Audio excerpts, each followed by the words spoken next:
Welcome to ambitiousbaba.com। और आज का टॉपिक है Sri Lanka to seek $400 million. Sri Lanka ने $400 मिलियन अपने फाइनेंशियल नीड्स को पूरा करने के लिए आरबीआई से एग्रीमेंट साइन किया है। ठीक है, इसमें इस पूरे टॉपिक में अभी ये आजकल न्यूज़ में बहुत ही रिसेंट टॉपिक है। और जैसा कि लास्ट वीडियो में मैंने आप लोगों को बताया था कि इस बार आरबीआई ने जितने भी रिफॉर्मल चेंजेस किए हैं, reformal changes, operation twist, second currency swap agreement, third LTRO currency swap, third LTRO, ये सारे इंपॉर्टेंट टॉपिक हैं इस बार के। और इस पूरे जो हेडिंग है इसमें सबसे इंपॉर्टेंट दो चीज़ें, एक स्वैप फैसिलिटी। क्या है ये स्वैप फैसिलिटी? $400 मिलियन अपने फाइनेंशियल नीड्स को पूरा करने के लिए श्रीलंका ने मांगा है। तो आइए इसको एक्सप्लेन करते हैं, समझते हैं कि क्या है ये। देखिए, ये गिवन स्टेटमेंट है, Sri Lanka is set to enter and to an agreement. RBI के साथ श्रीलंका अब रेडी है बिल्कुल एक एग्रीमेंट करने के लिए, currency swap for ₹400 million. $400 million के लिए श्रीलंका अब आरबीआई के साथ एग्रीमेंट सेट करने को रेडी है अपने फाइनेंशियल स्टेबिलिटी के लिए, जो कि कोविड-19 से बैडली इफेक्ट हुआ है। क्यों बैडली इफेक्ट हुआ है? क्योंकि कोविड-19 में लॉकडाउन है, कोई कहीं से जा नहीं रहा, कोई कहीं से आ नहीं रहा। ओके, श्रीलंका के पास जो सबसे फॉरेन एक्सचेंज का जो मेन सोर्स था वो था tourism. But now tourism is the badly affected by, tourism is the third largest earner of foreign exchange in the Sri Lanka, and it is badly affected by the COVID-19. Okay, so Sri Lanka के president Rajapaksa brothers, prime minister कौन है? महिंदा राजपक्ष, नवंबर 19 में appoint हुए थे by his brother who is already president, Gotabaya Rajapaksa. Okay, उन्होंने कहा है कि हमारी इकोनॉमी बहुत ही बैडली इफेक्ट हुई due to corona virus, tourism के कारण। So they need some $400 million from the RBI.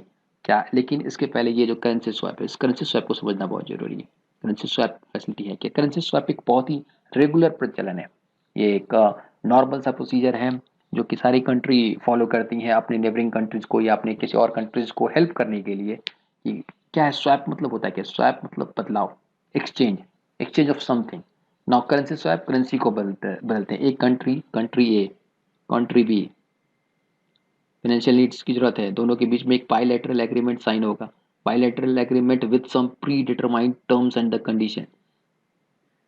ए को जरूरत है, ए कहेगा बी मुझे पैसे दे दो, बी ने ए को पैसा देगा, सब कुछ मोड में, डॉलर में या किसी भी मोड में, जो भी एग्रीमेंट साइन होगा उस मोड में। और उसी मोड में फिर इसको ए बी को पैसा वापस करेगा कि वो अपने जो कंट्री जो अफेक्टेड है उसकी जो बैलेंस ऑफ पेमेंट की जो क्रेसेस है, जो उसको पैसा देना है फॉरेन कंट्रीज को, उसको अलग कंट्रीज को देना है इम्पोर्ट के लिए, एक्सपोर्ट के लिए, जो भी वो पैसे खर्च करता है, वो उसके पास पैसे अभी नहीं है, तो फाइनेंशियली किसी अपनी नेबरिंग कंट्री से या किसी भी फॉरेन कंट्री से हेल्प ले सकता है और उसको वो क्लियर कर देता है। इंडिया ने बायलैटरल एग्रीमेंट इस करेंसी स्वैप के लिए साइन किया था जापान से 2018 में। ठीक है, तो ये तो रही करेंसी स्वैप की बात जो कि सारी कंट्री फॉलो करती है। आरबीआई ने जो पैसा एसबीआई को श्रीलंका को देने की बात की है वो सार्क से currency swap agreement, SAARC countries के बीच में करेंसी स्वैप एग्रीमेंट साइन हुआ था 2012 में। It's not new, it's a 2012 policy जो कि नवंबर 2019 में टर्म इसकी पूरी टेन्योर पूरी हो रही थी, जिसको एक्सटेंड किया गया है 2022 में।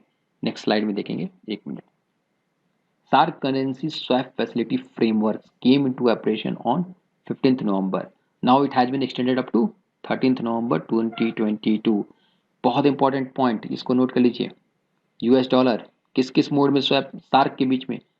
सार्क का जो करेंसी स्वैप फैसिलिटी फ्रेमवर्क है, सार्क में कितने स्टेट हैं? कंट्री, 8 मेंबर कंट्री है।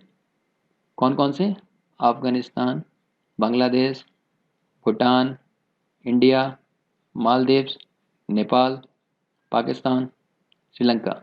ये 8 कंट्रीज के बीच के सार्क जो अपने एक दूसरे को हेल्प करती है उनके बूस्टअप, इकोनॉमी बूस्टअप करने पे, उनकी इकोनॉमिक ग्रोथ को बढ़ाने के लिए, उसके बीच में एक सार्क का जो साझा है वो इस 8 मेंबर स्टेट में। तो इसके तहत आरबीआई ने $2 बिलियन कॉर्पस, $2 बिलियन तक का अमाउंट देने की सार्क कंट्रीज को हेल्प करने की स्वैप एग्रीमेंट बनी हुई है।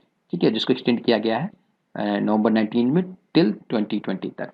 इसमें किस किस मोड में हो सकता है? US dollar, euro, Indian rupees. Prelims का बहुत इंपॉर्टेंट क्वेश्चन, 4 ऑप्शन, किस किस मोड में कर सकते हैं SAARC currency framework swap? Dollar, euro, Indian rupees और एन, ये नहीं होगा, क्यों? क्योंकि इसमें सिर्फ यही तीन होंगे। ठीक है, इंडियन रुपीज़ में लेने पे कुछ एक्स्ट्रा कंसेशनल चार्जेस हैं, एक्स्ट्रा कंसेशनल डिस्काउंट है, तो वो इंडियन रुपीज़ में लेने पे। ठीक है, जस्ट ए मिनट। ठीक है, तो आरबीआई इसको कंटिन्यू करेगी टिल 2022 तक रिवाइज फ्रेमवर्क में। इसमें इंपॉर्टेंट पॉइंट क्या है, जो ये 25 जनवरी का ये आर्टिकल इकोनॉमिक्स टाइम का, कि इंडिया ने अपनी करेंसी स्वैप सार्क कंट्रीज के बीच में बढ़ा दी है, क्योंकि जो भी चाइनीज डिप्ट को या फॉरेन कंट्रीज का डिप्ट होगा उसको रेगुलराइज करने के लिए। ठीक है, और ये आपको बता चुका हूँ कि डॉलर, यूरो और इंडियन रुपीज़ में ही होगा। इसमें इंपॉर्टेंट पॉइंट, ये बहुत इंपॉर्टेंट पॉइंट है, इसकी facility subject to a floor of 100 minimum, minimum amount 100 million, maximum 400 million. That is why the Sri Lanka is asked for the 400 million, because वो मैक्सिमम है, इसके ऊपर ले नहीं सकते थे। श्रीलंका ने कितना लिया आरबीआई से? 400 million. Why it is 400 million? Because it is the maximum limit of the 400 million. 100 to 400, एक और question, 100 to 400 is the range जो सार कंट्री के बीच में स्वैप हो सकता है, करेंसी स्वैप हो सकता है सेम मोड में। मोड सेम होना चाहिए देने का और लेने का, ए कंट्री बी, मोड अगर डॉलर में ले रही है ए, बी ए में डॉलर में ही उसे रिटर्न करेगी। ठीक है, उतना ही वैल्यू, वर्थ उसका उतना ही रहेगा। ठीक है, अब हम ये इसमें तो बहुत इंपॉर्टेंट है currency swap, SAARC currency swap. देखो, जब करेंसी स्वैप डॉलर में होता है ना तो उसको डॉलर स्वैप भी बोल देते हैं। करेंसी स्वैप अगर यूरो में होता है तो उसको यूरो स्वैप भी बोलते हैं। का फंडा ये क्लियर है कि हमारी करेंसी स्वैप हो रही है, किस मोड में हो रही है, that is the different, that is the secondary question. ठीक है, सार्क के बीच में तीन ही मोड में कर सकते हो, यूएस डॉलर, यूरो और इंडियन रुपीज में। ठीक है, अब स्टेटमेंट पे आते हैं। Cabinet has approved a proposal made by the Prime Minister Mahinda Rajapaksa as Finance Minister to enter into an agreement with RBI. RBI के साथ एग्रीमेंट से प्रपोजल जो है, एग्रीमेंट जो है वो सेट टू साइन। अब आरबीआई, क्योंकि RBI central bank of India, ये बिल्कुल एज पर agreement, central bank and the government can engage into this foreign kind of foreign swap, exchange swap। तो उसको, उसके लिए आरबीआई इसमें इन्वॉल्व हो सकती है, तो आरबीआई इसमें इन्वॉल्व होकर अपने नेबरिंग कंट्री को पैसा दे रही है। इसीलिए श्रीलंका को $400 मिलियन मिल रहा है। $400 मिलियन की मैक्सिमम लिमिट थी। ठीक है, एक आफ्टर दिस, इसके बाद आपको किसी भी टॉपिक में कुछ भी इंफॉर्मेशन चाहिए, आप ambitiousbaba.com यूट्यूब चैनल को सब्सक्राइब करो और कमेंट सेक्शन में डाल दो कि क्या आपको क्लियर करना है, क्योंकि बैलेंस ऑफ पेमेंट क्राइसिस यहाँ पे ठीक से एक्सप्लेन। नेक्स्ट कोई अगर स्वैप की, करेंसी स्वैप की अलग से एक वीडियो बना के बैलेंस ऑफ पेमेंट क्राइसिस होता क्या है, किस किस कब कब ये होता है, ये सब चीज़ हम लोग कवर कर लेंगे। So if you need that one, हम लोग, आप कमेंट सेक्शन में लिख देना, हम एक अलग से वीडियो बना लेंगे। लेकिन फिलहाल के लिए मैं एक बार फिर से रिपीट करता हूँ कि आरबीआई के reformal changes, operation twist, currency swap, मैंने लास्ट वीडियो में ही बोला था कि तीनों बहुत इंपॉर्टेंट है, और करेंसी स्वैप पे ये आ भी गया वीडियो। और तीसरा एल टी आर ओ, ये एक में, ये बहुत ही इंपॉर्टेंट है, इसको पूरे अच्छे से पढ़ लें। किसी में भी डाउट हो कमेंट सेक्शन में डाल दें, इस पर एक वीडियो बन जाएगा। ओके, आप एम्बिशियस बाबा के चैनल को सब्सक्राइब करें और इसको अच्छे से समझने की कोशिश करें। Okay, thank you, till then wish you all the very best.